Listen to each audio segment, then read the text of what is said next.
মেট cafe হল কলকাতা শহরের ঔপনিবেশিক অতীতের স্মৃতি বহন করে আজও সাংস্কৃতিক আলোকবর্তিতা হিসেবে দাঁড়িয়ে রয়েছে। মেট ক্যাফে হল তার সুউচ্চ গ্রিক ডোরিক স্তম্ভ, সমৃদ্ধ নিওক্লাসিক্যাল সম্মুখভাগের জন্য শহরের জ্ঞানের প্রতীক হিসাবে পরিচিত।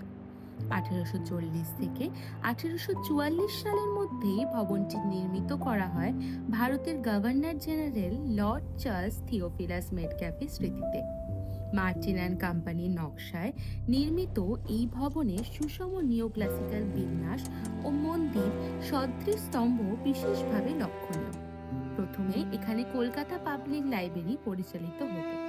পরবর্তীতে এটি ইম্পেরিয়াল লাইব্রেরির সঙ্গে একীভূত হয়ে আজকের ন্যাশনাল লাইব্রেরি অফ ইন্ডিয়াতে রূপ নেয়।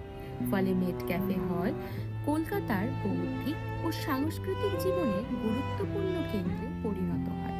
ঊনবিংশ শতকে এটি বক্তৃতা, প্রদর্শনী ও সাংস্কৃতিক অনুষ্ঠানের প্রধান কেন্দ্রও ছিল। বেঙ্গল রেনেসাঁস সহ কলকাতার বৌদ্ধিক আন্দোলনের সঙ্গে ভবনটির গভীর সম্পর্ক রয়েছে।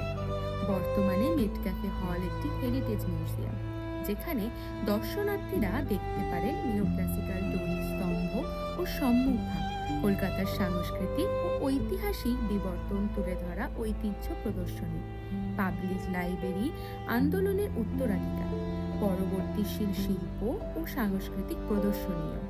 মেট ক্যাফে হল শুধু কিন্তু কোনো স্থাপত্য নয়, বরং কলকাতার ঔপনিবেশিক ঐতিহ্য ও আধুনিক সাংস্কৃতিক পরিচয়ের মধ্যে এক জীবন্ত সেতু বন্ধন।